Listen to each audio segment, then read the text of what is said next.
Now, my subject is success, so people sometimes call me a motivational speaker. But I want you to know right up front, I'm not a motivational speaker. I couldn't pass the height requirement. And I couldn't motivate anybody.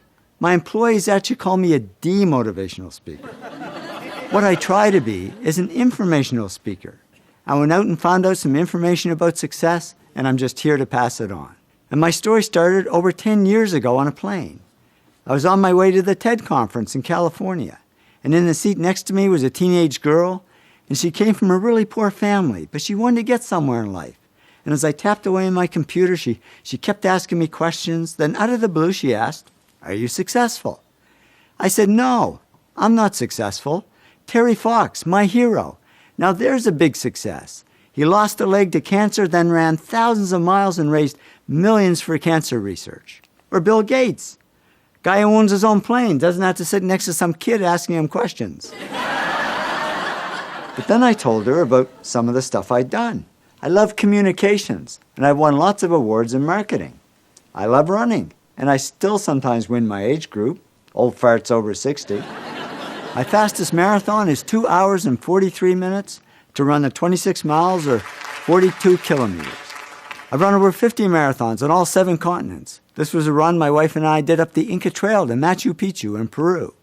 And to qualify for the 7 continents, we had to run a marathon in Antarctica. But when we got there, it didn't look nice and calm like this. It looked like this. The waves were so high we couldn't get to shore. So we sailed 200 miles further south to where the seas were calm and ran the entire 26-mile marathon on the boat. 422 laps around the deck of that little boat. My wife and I have also climbed 2 of the world's 7 summits, the highest mountains on each continent.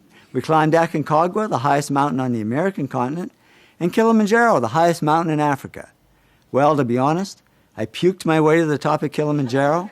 I got altitude sickness. I got no sympathy from my wife. She passed me and did a lap around the top while I was still struggling up there. In spite of that, we're still together and have been for over 35 years. I'd say that's a success these days. So I said to the girl, "Well, I guess I have had some success." And then she said, "Okay, so are you a millionaire?" Now, I didn't know what to say, because when I grew up, it was bad manners to talk about money. But I figured I'd better be honest, and I said, "Yeah, I'm a millionaire, but I don't know how it happened. I never went after the money, and it's not that important to me."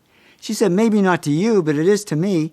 I don't want to be poor all my life. I want to get somewhere, but it's never going to happen." I said, "Well, why not?" She said, "Well, I'm not very smart. I'm not doing great in school." I said, "So what? I'm not smart. I barely passed high school. I had absolutely nothing going for me. I was never voted most popular or most likely to succeed. I started a whole new category, most likely to fail. But in the end, I did okay. So if I can do it, you can do it." And then she asked me the big question. "Okay, so what really leads to success?" I said, "Gee, sorry, I don't know. I guess somehow I did it. I don't know how I did it." So I get off the plane and go to the TED conference, and I'm standing in a room full of extraordinarily successful people in many fields: business, science, arts, health, technology, the environment. When it hit me, why don't I ask them what helped them succeed and find out what really leads to success for everyone? So I was all excited to get out there and start talking to these great people when the self-doubt set in. I mean, why would people want to talk to me? I'm not a famous journalist. I'm not even a journalist. So I was ready to stop the project before it even began. When who comes walking towards me but Ben Cohen, famous co-founder of Ben & Jerry's Ice Cream. I figured it was now or never. I pushed through the self-doubt, jumped out in front of him and said, "Ben, I'm working on this project. I don't even know what to ask you, but can you tell me what helped you succeed?" He said, "Yeah, sure, come on, let's go for a coffee." And over coffee and ice cream, Ben told me his story. Now here we are over 10 years later, and I've interviewed over 500 successful people face-to-face and collected thousands of other success stories. I wanted to find the common factors for success in all fields. So I had to interview people in careers ranging from A to Z. These are just the careers I interviewed beginning with the letter A, and in most cases more than one person. I interviewed 6 successful accountants, 5 corporate auditors, 5 astronauts who had been into space, 4 actors who had won the Academy Award for Best Actor, 3 of the world's top astrophysicists, 6 of the world's leading architects, and, oh yeah, 4 Nobel Prize winners. Yeah, I know, it doesn't start with A, but it's kind of cool. And I want to say a sincere thanks to all the great people that I've interviewed over the years. This really is their story. I'm just the messenger. The really big job was taking all the interviews and analyzing them word by word, line by line, and sorting them into all the factors that people said helped them succeed. And then you start to see the big factors that are common to most people's success. Altogether, I analyzed and sorted millions of words. Do you know how much work that is? That's all I do, day and night, sort and analyze. I'll tell you, if I ever get my hands on that kid on the plane, actually, if I do, I'll thank her, because I've never had so much fun and met so many interesting people. And now I can answer her question.